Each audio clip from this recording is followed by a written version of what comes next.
Bellingcat is a nonprofit foundation which has trained more than 4,000 journalists and war crime investigators in its techniques of geolocation, verification, and data mining.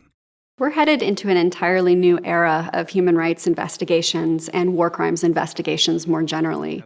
Bellingcat trained Alexa Koenig's team at the University of California, Berkeley Human Rights Center. Koenig is the executive director of the center, which has used Bellingcat's techniques to expose atrocities in Myanmar and chemical attacks in Syria. They're showing the world that you don't have to be a large outfit like the New York Times or the International Criminal Court to pull these disparate bits of information together and actually get underneath who's done what to whom and when. Still, Koenig says this new era is challenged by the fact that anyone with an internet connection can be an investigator. The problem becomes, how do you make sure they're right? That's always the risk. And I think one big concern in this space is the ethics of doing this work and making sure that you don't get it wrong.